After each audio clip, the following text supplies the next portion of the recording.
Welcome to my channel ঘরোয়া রান্নাবান্না আমার হেসেল ঘর। আজকে আমার হেসেলে দুর্দান্ত স্বাদের একটা রেসিপি, হ্যাঁ নিরামিষ রেসিপি, কিন্তু খেতে অনবদ্য লাগে। মোচার পাতুরি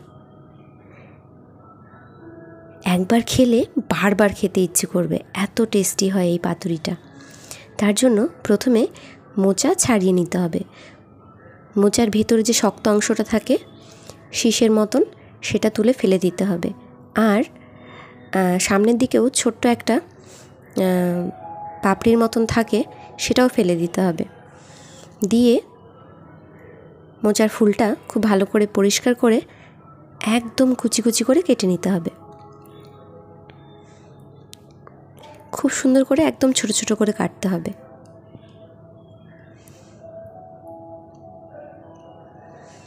এই পাতুরিটা আমার পরিবারের সকলেই ভীষণ পছন্দ করে, আর খেতেও সত্যি ভীষণ ভালো হয়। তোমরা নিশ্চয়ই একবার ট্রাই করে দেখো।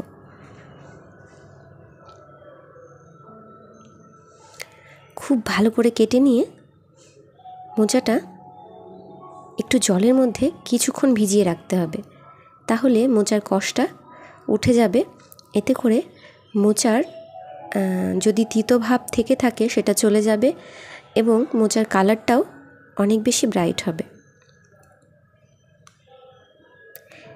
এবারে একটা নারকেলের হাফ আমি এখানে কুড়িয়ে নেব। খুব ছোট ছোট করে কোড়ালে ভালো হয়, যদি বড় বড় হয় সেক্ষেত্রে হালকা বেটে নিতে হবে। এবারে আমি আগের দিন রাত্রে ছোলার ডাল ভিজিয়ে রেখেছিলাম, এটা 6 থেকে 7 ঘন্টা ভেজালেই এনাফ। ভিজিয়ে নেওয়া ডাল মিক্সিতে বেটে নেব। এবারে 1 চামচ সর্ষে, এবারে কিছুটা সর্ষে, কিছুটা পোস্ত আর 2টো কাঁচা লঙ্কা সামান্য লবণ দিয়ে খুব ভালো করে বেটে নেব।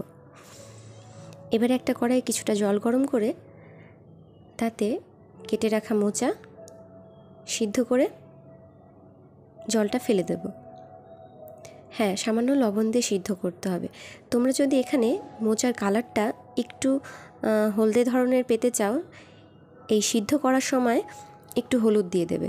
আমি এখানে হলুদের ব্যবহার করিনি, তোমরা চাইলে এখানে হলুদের ব্যবহার করতে পারো। সেক্ষেত্রে মোচার পাতুরির কালারটা একটু হলদে হলদে হবে, বাসন্তী মোচার পাতুরি হয়ে যাবে। যাই হোক, এবারে সিদ্ধ করে জল ঝরিয়ে রাখা মোচা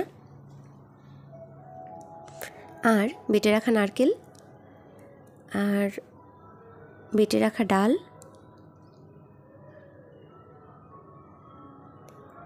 আর বেটে রাখা মশলা, যে মশলাটা সর্ষে পোস্ত লঙ্কা দিয়ে বেটে রেখেছিলাম সেই মশলাটা, আর নিয়ে নেব খুব সামান্য একটু আদা বাটা। অবশ্যই খেয়াল রাখতে হবে মশলাগুলো যেন জল ছাড়া বাটা হয়। খুব বেশি জল টল দিয়ে বাটলে সেক্ষেত্রে কিন্তু পাতুরিটা মাখাটা খুব ভালো হবে না, একটু শুকনো শুকনো করে বাটলেই ভালো হয়। এবারে স্বাদ মতো চিনি দিতে হবে, দিয়ে খুব ভালো করে মেখে নেব। হ্যাঁ, বেশ খানিকটা ঘি দিতে হবে এই সময়, বেশ খানিকটা না, 1 চামচ পরিমাণে ঘি দিলেই হবে, আর স্বাদ মতো লবণ।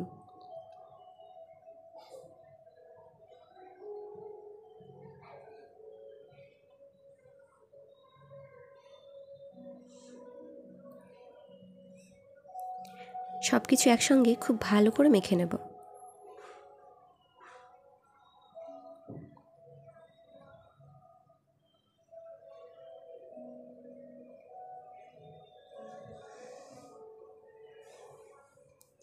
ঘিটা মিশিয়ে আবারও একটু সব কিছু একসঙ্গে মিশিয়ে নেব। এবারে আমি কলা পাতা একটু ছোট করে কেটে নিয়েছি, সেই পাতাগুলো একটু তাওয়ার উপরে শুকনো তাওয়াতে একটু রোস্ট করে নিয়েছি। সেক্ষেত্রে সেটা আমি ভিডিওতে দেখাতে পারিনি। যাই হোক, শুকনো তাওয়ার উপরে তাওয়া গরম করে তার উপরে পাতাটা দিলেই কিছুক্ষণ রাখলেই একদম নরম হয়ে যাবে। এটা করলে পাতুরিটা করার সময় পাতাটা ছিঁড়ে যাবে না, করতে অনেক সুবিধে হবে। যাই হোক, এবারে পাতাটার উপরে একটু ঘি ব্রাশ করে দিয়ে দেব আমি মেখে রাখা মোচার থেকে কিছুটা, আর ওপর থেকে দিয়ে দেবো কিশমিশ। হ্যাঁ, এই কিশমিশটা কিন্তু অবশ্যই দিতে হবে, কারণ এই কিশমিশটা পাতুরিটা রেডি হওয়ার পরে কিশমিশটা মুখে পড়লে এত সুন্দর লাগে সেটা বলে বোঝানো মুশকিল। যাই হোক, কিশমিশটা তোমরা অবশ্যই দিও। তারপরে খুব ভালো করে সেট করে নিয়ে ওপর থেকে কলা পাতাটা মুড়ে দেব। চারিদিক থেকে ভাঁজ করে মুড়ে নেব।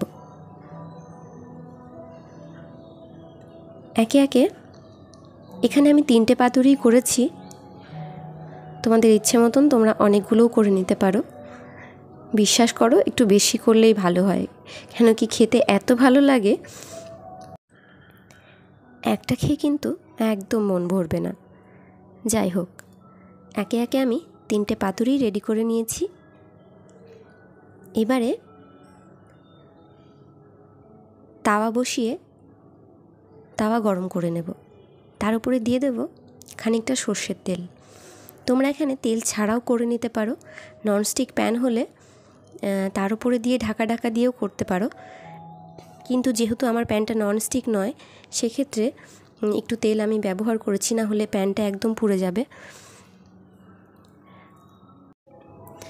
তেলটা একটু গরম হলে কলা পাতায় মুড়ে রাখা মোচা একে একে দিয়ে দেব, দিয়ে ঢাকা দিয়ে দেব। এবারে একটু আঁচ কমিয়ে খুব ভালো করে এপিট ওপিট করে ভেজে নেব। মাঝে মাঝে ঢাকা খুলে একটু এপিট ওপিট করে দেব।